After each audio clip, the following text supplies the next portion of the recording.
Hello, everyone, and thank you for joining this informational webinar for the Dance Workforce Resilience Fund. I am Sarah Rohr, Interim Executive Director at Dance.NYC. I identify as a currently non-disabled cisgender white femme. I have pale skin, short, curly, salt and pepper hair, styled in an abstract mullet with a magenta streak through the curls over my forehead. I'm wearing a magenta dress that appears like a tank top around my neck and is busily patterned with geometric shapes in white, teal, yellow, and red. I'm adorned with turquoise and silver earrings that are disappearing into my orange to pink gradient background with white text of the Dance.NYC logo and the hashtag #WeAreNYC Dance. A note on process today. We have ASL interpretation for this webinar provided by Sign Nexus and closed captioning provided by the Viscardi Center. And we thank them both for being here. The stream text has been added to the chat and that is accessible there. A link to so that is your link for captions, and our ASL interpreters will be pinned. So if you'd like to see them any larger, you can click on the dots in the top right corner of your video screen and do so. Please note this webinar is being recorded, and the webinar recording, slides, and transcript will be made available on the Get Help page on Dance.NYC's website on the DWR Fund page. Before we proceed, I'll give us a brief land acknowledgement. Dance.NYC would like to recognize our country's history and its legacy in the space we occupy. Parts of this acknowledgement have been adapted with the guidance of Indigenous dance artist and activist Emily Johnson, who worked on Dance.NYC's land acknowledgement. It is also iterative and may undergo revisions regarding the Ramapo people in the near future as we learn from an expanding community of Indigenous artists. I'd like to acknowledge that the city of New York is on stolen land, more specifically Lenape-Hoking, the unceded homeland of the Lenape people, who are also recognized here federally as the Delaware Nation of Oklahoma, Anadarko, Oklahoma, the Delaware Tribe of Indians in Bartlesville, Oklahoma, the Stockbridge-Munsee community in Boulder, Wisconsin, and also in Canada as the Munsee-Delaware Nation, the Moravian of the Thames First Nation, and Delaware of Six Nations. We recognize that as an organization based in NYC, we have benefited and continue to benefit from the systemic displacement and subsequent erasure of the Lenape people and governance on their land. Please join me in taking a moment to recognize and reflect on the centuries of violence, displacement, forced migration, and settlement here, as well as the centuries of resilience and leadership of all Indigenous and First Nations people on Turtle Island that have led to our livelihoods in New York City today. You can begin by joining Dance.NYC in supporting Lene Lenape X Weehuk, a group of Lenape matriarchs from five of the federally recognized Lenape tribes who are working to increase Lenape presence in Lenape land, both immediately and long-term. Even if you cannot donate at this time, I urge you to bookmark this site, which will be in the chat, as it's both stunningly beautiful and also contains a plethora of wonderful educational resources. And with that, I'll ask you to please join me in a moment of silence to integrate and enliven this information in our bodies.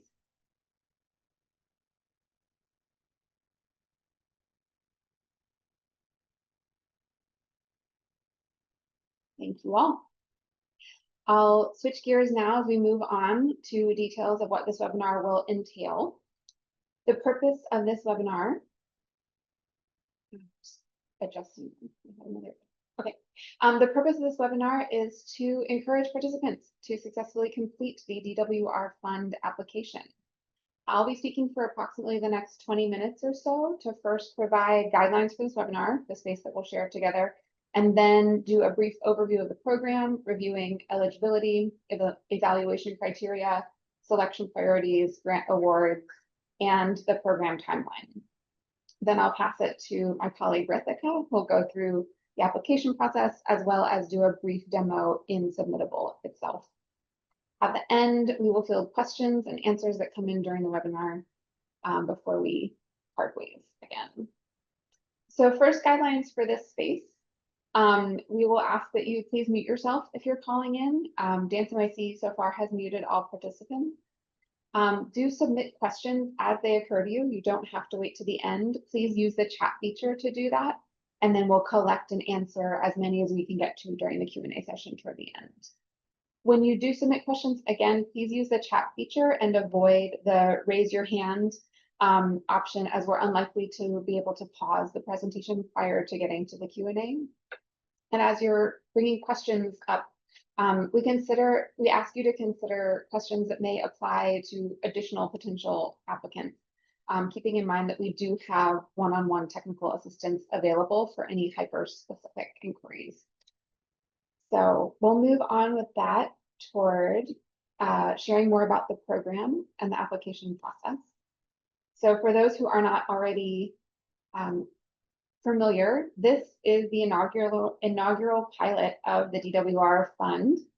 It opened last week, June 18th, 2025, for its launch. And it's a brand new fund that has been many years in the making, and is a vital component of Dance.NYC's multi-year Dance Workforce Resilience Initiative, fondly known as the DWR Initiative, which we'll refer to by its acronym moving forward. This initiative intends to address economic inequity and strengthen the dance ecology by directly serving individual dance workers. Dance.NYC invites eligible metropolitan New York City area freelance dancers who have engaged in contracted dance work between January 1st of this year, 2025, through the end of April 30th, 2026, to submit applications for one-time $1,000 microgrant through the DWR Fund. This program is made possible by the support of the Ford Foundation, the New York Community Trust, and other generous funders. The purpose of the program is to address wage inequities and precarious working conditions for individual freelance dancers by providing support linked to formal contracts for dancers within the New York City dance ecosystem. Our intention is by linking to contracts, the DWR Fund will disperse money directly to individual dancers and help shift the culture of labor in dance by incentivizing practices that better safeguard our workers. Moving forward to getting more specific around eligibility. Applicants are eligible to apply if they are, and these are in the slides as well, 18 years or older, if they also live in the metropolitan NYC area, of which that is a bit expansive, so that's listed in the slide as well. It includes Nassau, Rockland, Suffolk, and Westchester counties in New York State, as well as Bergen and Hudson counties in New Jersey. It also, eligibility also requires that applicants are able to provide a fully executed contract, and that contract should show that the applicant was contracted for project-based dance work, that they were contracted specifically as a dancer. We note that choreographers are welcome to apply if they're also functioning as a dancer in the contracted work and can supply a contract to that effect. The contract should also show that the contractor was provided via this contract information on location, pay rate, contract period, working hours and breaks, payment terms, their role as a dancer, their role as an independent contractor, and the contact information for the contract. Also contained in this material, the contracted work should have occurred between the periods of January 1st of this year, 2025, through April 30th of next year, 2026. And applications will be accepted until March 3rd, 2026. The work should also have occurred within the metropolitan NYC service area that we listed as part of the proof of address portion. Applicants also should be able to provide the following information to process awards: a complete W-9 form, as well as bank account number and routing number. Do note that if for any reason electronic payments or ACH payments are not possible or preferred, we can issue these microgrants by check. We also have an additional final eligibility requirement that applicants are able to show some proof of history as a dancer, which we can get into more detail a bit later. Conversely, the other side of this, applicants are not eligible if they are under 18 years of age, if they live outside the metropolitan NYC area, if they are being represented by a company, because applicants must be individual dancers, or if they submit a contract including either work distinguishing the applicant as a full-time or ongoing employee versus an independent contractor, includes work as a non-dancer, for example, a choreographer who is not functioning as a dancer in the work, or an arts administrator, or a producer, etc. If the contract includes work beyond the fund range from January 1st, 2025 through April 30th, 2026, or if the performance work occurred outside of the NYC metropolitan area that makes up Dance.NYC's service area. If you do not currently have a contract that have met all of the other eligibility requirements that we've gone through, or if your existing contract is missing any of these components, we have developed sample contracts for you to use that have been templated out as a short form contract for email and a longer term independent contract agreement. And these can be shared as references with the contractee, which means the person or persons or entity that is issuing a contract to you, the performer, to be used as a template or to be used as a jumping off point to modify an existing contract that exists in another format.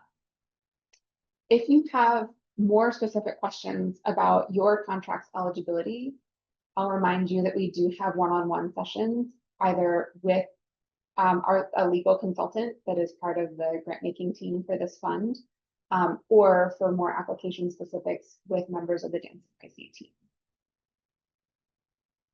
You will be able to, we're dropping links for those assets now, as well as the eligibility page, where you'll be able to see a little more detail on all of these eligibility requirements. Moving forward to funding priorities, Dance.NYC is seeking to award these grants to as many dance workers as funding allows, which means we will reach over 320 dance workers over the course of this fund. The grant selection will be determined through a weighted lottery process administered through a site called randompicker.com. The eligible applicants will receive weighted lottery points based on the program's funding priorities and informed by Dance.NYC's ongoing research, plus feedback from the DWR Fund consultants and the DWR Fund advisory group. These priorities consider both demonstrated financial need for the fund and applicants who identify as members of historically underfunded groups within the applicant pool and the broader dance field, including but not limited to folks of Alana identity, which includes African, Latinx, Asian, Arab, and Native American, disabled identity, immigrant identity, LGBTQIA+ identity, older adults, which for this purpose is defined as 40 and over, and gender nonconforming, non-binary, genderqueer, and transgender identity. Eligible applicants will all be awarded weight points based on how many priority criteria they meet. The more priority criteria categories an applicant aligns with, the more entries they receive in the lottery. And while Dance.NYC is committed to a fair and randomized selection process, we know adjustments to the weighted lottery may be made to better reflect our stated values and intended outcomes. This does not include the manual selection of individual applicants as one might expect in like a panel process for similar. Moving forward through some timeline highlights. The fund, again, will be running from January 1st of this year, 2025, through April 30th, 2026. And today we are going to go over the application overview in this webinar, coming up soon with Rithika. Virtual technical assistance sessions, as we mentioned, will be provided between now and February of 2026. These are 40-minute general application support sessions with Dance.NYC staff, or 30-minute legal consultation available via the sign-up links that will come into the chat. We also have 2 more public webinars like this coming up. On July 1st at 1 p.m. Eastern Time, we'll host a webinar on contract clarity titled Understanding Your Rights and Your Independent Contractor Agreement. This will be hosted by our legal consultant, Jonay, and the registration link for that is being added to the chat. Beyond that, on August 12th, 2025, at 2 p.m. Eastern, we will host another webinar on contract clarity, this one titled Your Questions Answered and Negotiation Strategies, also hosted by Jonay, our legal consultant, and that registration link will also be in the chat momentarily.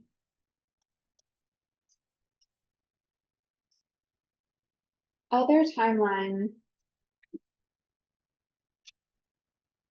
details include we will do monthly application cycles and lottery polls and award notification.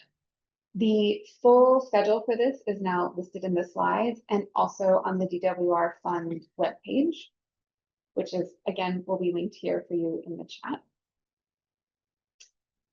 And with that, getting through all of this, I will pass it on to Rithika, who will bring us through the application, will guide us through the application itself via sharing the screen on Submittable, which is our application proposal.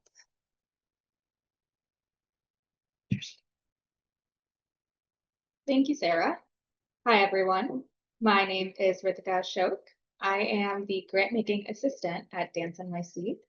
I am a tan, brown-skinned Indian American woman with brown eyes and black hair currently clipped back.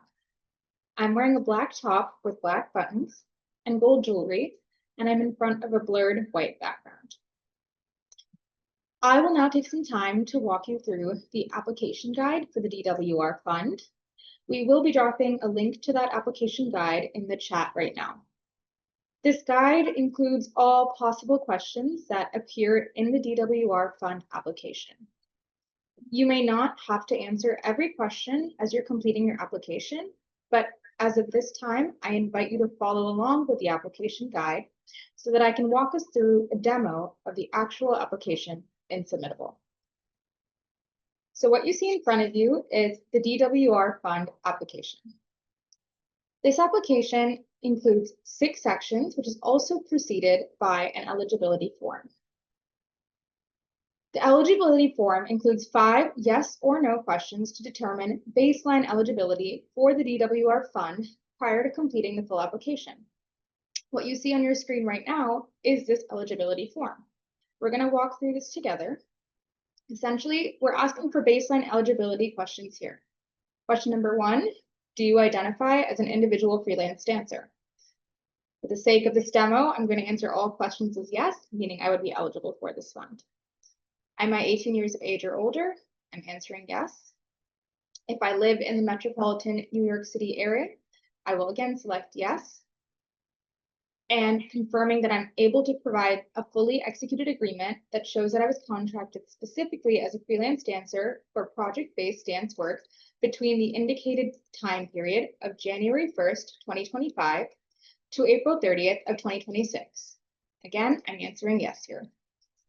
Finally, it's asking me if I'm able to provide the following information to process digital payment, which would be any individual taxpayer identification number, an employer identification number, or a social security number.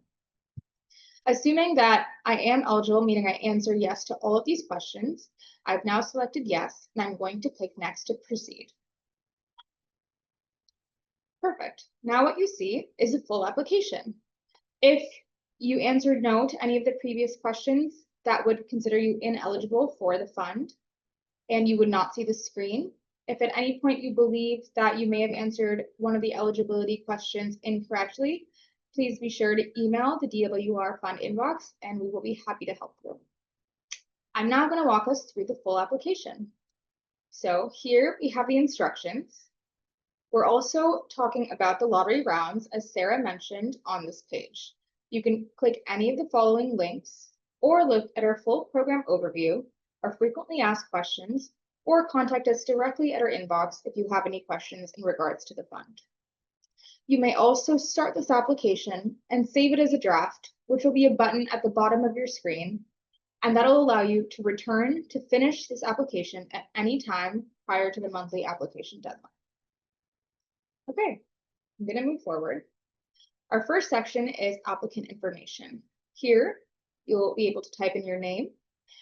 You'll identify how you identify as an individual freelance dance worker, whether it be a dancer or a choreographer, or both a dancer and a choreographer.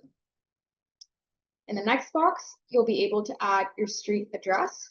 This should be your residential street address. And again, this should fall within the eligible location parameters of the fund. Here, you'll be allowed to include your entire address, which includes your city, your zip code, your state, and your county. For the sake of this demo, I'm just going to select one state and one county and proceed. And the second section, we have our contact information.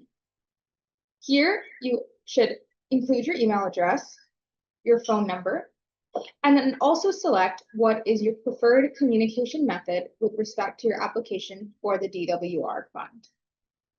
If you are selected for a grant award, you will receive communication regarding that award through the preferred communication method.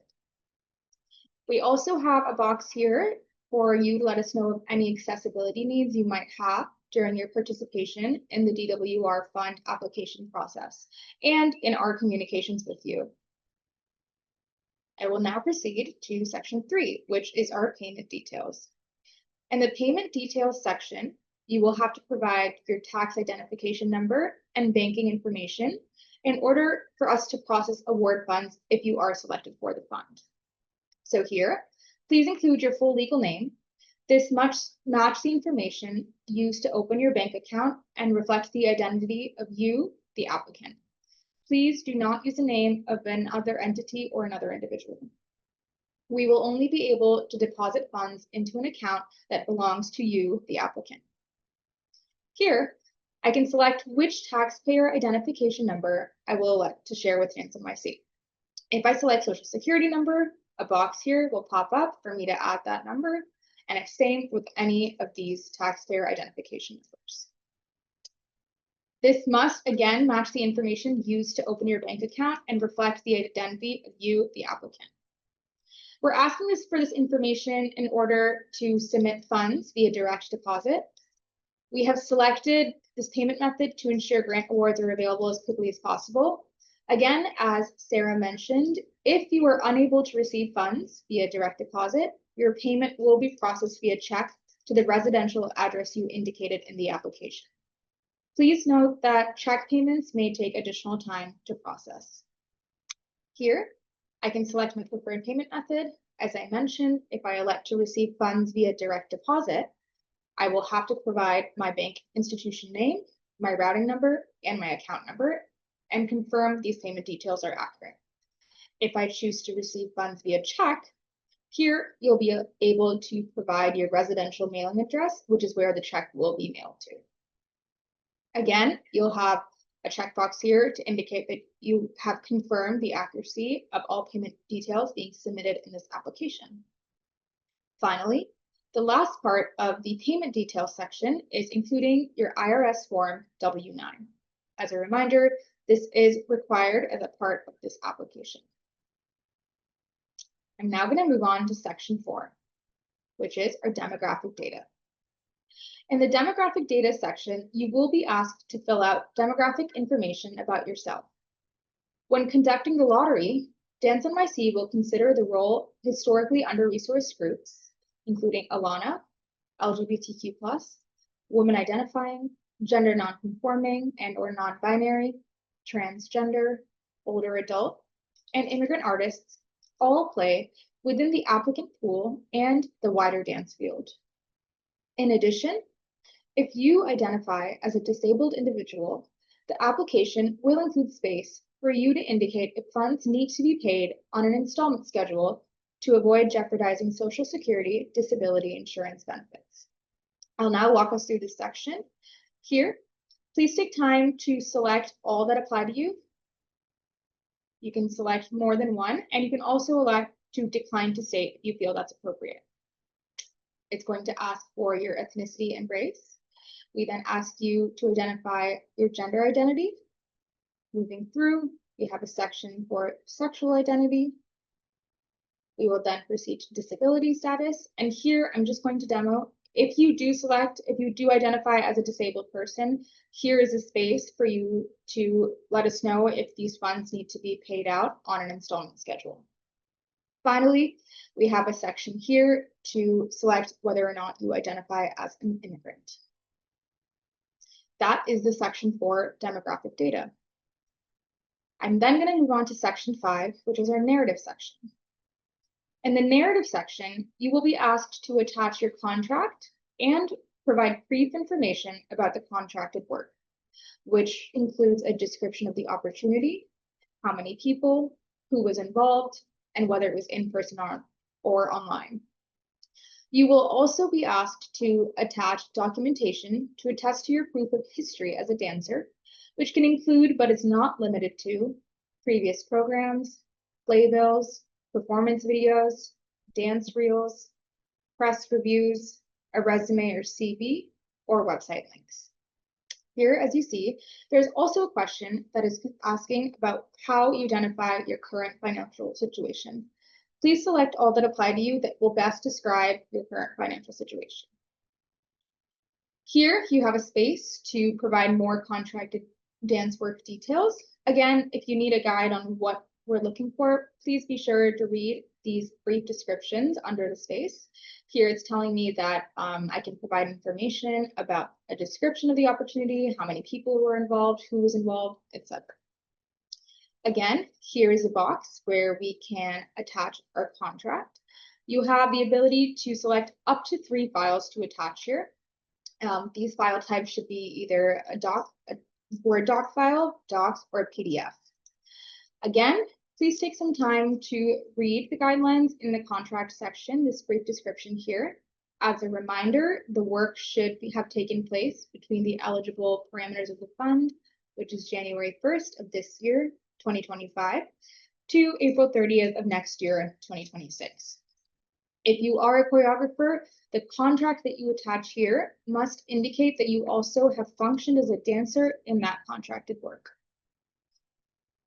Again, as Sarah mentioned, Dance.NYC has also worked with their legal consultant to provide sample contracts if you don't currently have an existing agreement or you wish to use a template to build off a new agreement.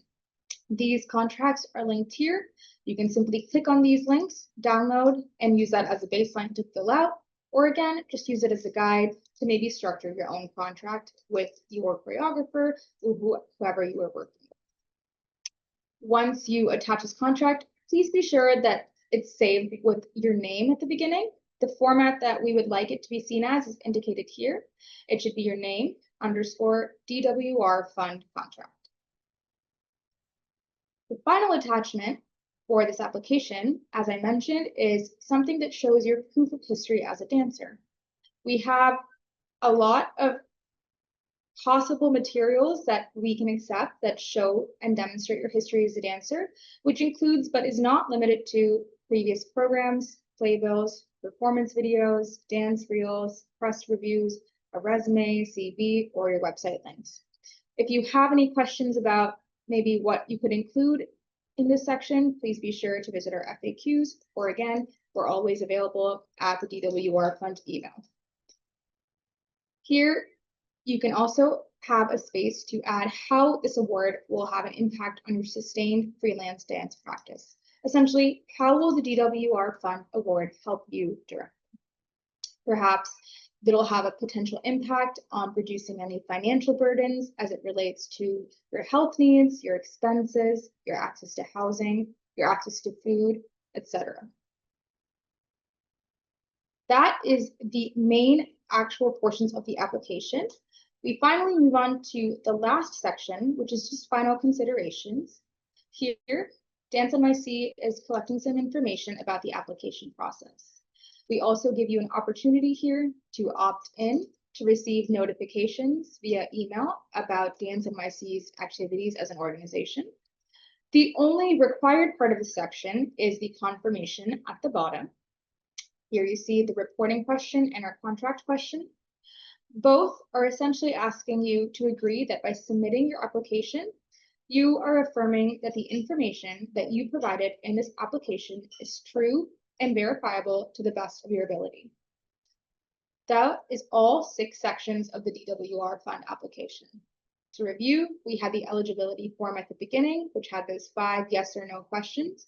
And once we moved through that, we moved through this entire application. As a reminder, here's a Save Draft button at the bottom.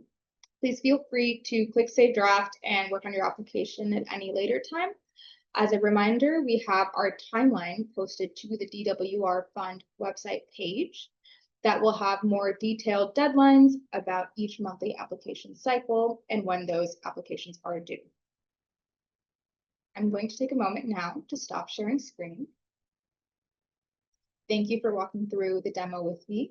I'm now going to pass on to Anne-Marie, who is going to walk us through a brief Q&A portion for this webinar. Hi, everyone. My name is Anne-Marie Lonsdale, Interim Grant-Making Manager with Dance.NYC. As you see, I'm a white woman with brown hair wearing a black t-shirt in front of a blurry background, one of which is a picture of a Godzilla. And I'm so happy to be here with you today. We'll now be moving on to the Q&A portion of the webinar.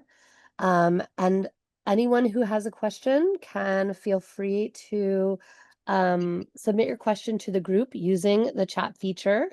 Please consider asking questions that might apply to additional potential applicants, and keep in mind that we of course have one-on-one technical assistance and a direct email address available for hyper-specific inquiries or inquiries that you might want to keep private. All questions and answers, including those we might not get to today, will be posted online in the FAQ, and the link is currently being shared in the chat.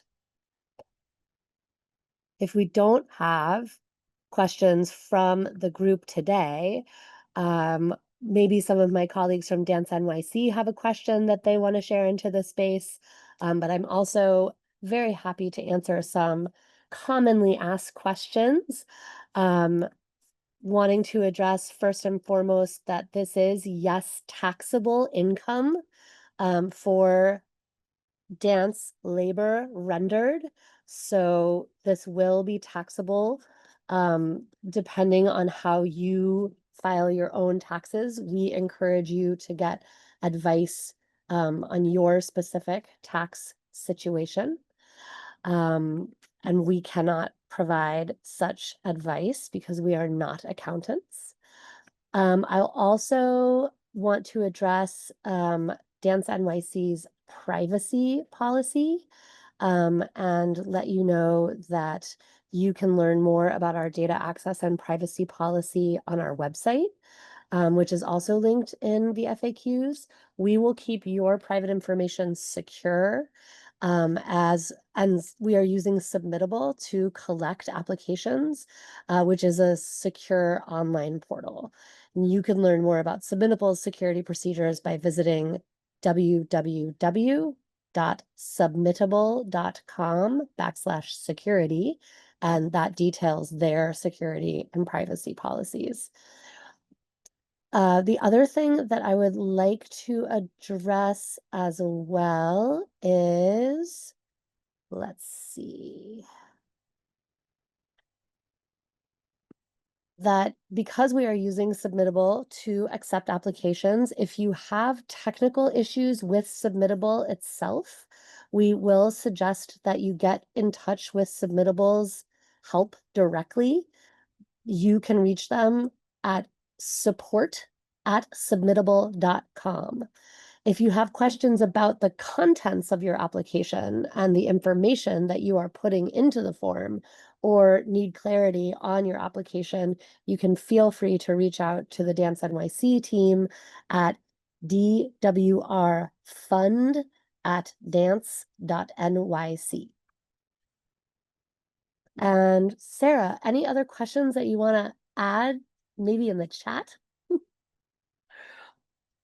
Or to share into the space? A lot of it. We do have additional detail from some of some of the eligibility points that we raised in the FAQs, especially around the distinction between dancers and choreographers and the eligibility requirement for contracts and some additional rationale for that.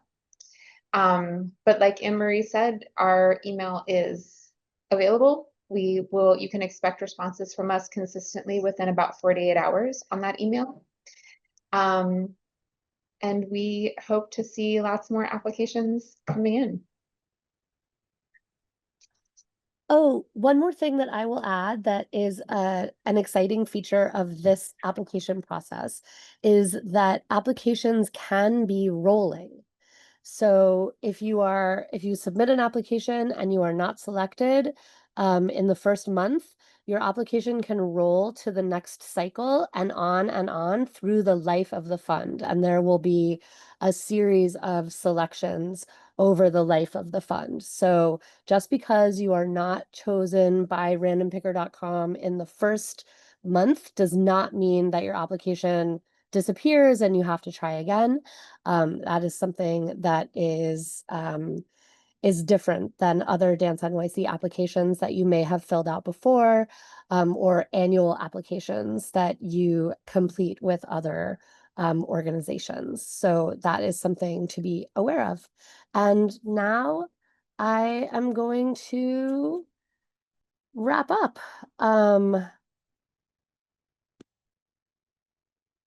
Excited to have all of you with us today. Thank you for tuning in to Dance.NYC's webinar on the DWR Fund. Any resources shared today will be posted on the program's webpage on Dance.NYC, and our landing page is currently in the chat. If you have any questions or comments or need to follow up, please email us at DWRFund@dance.nyc. And thank you again to our ASL interpreters from Sign Nexus and our captioning providers at Viscardi Center. Thank you so much. Have a beautiful day. Drink some water. Stay cool. See you soon.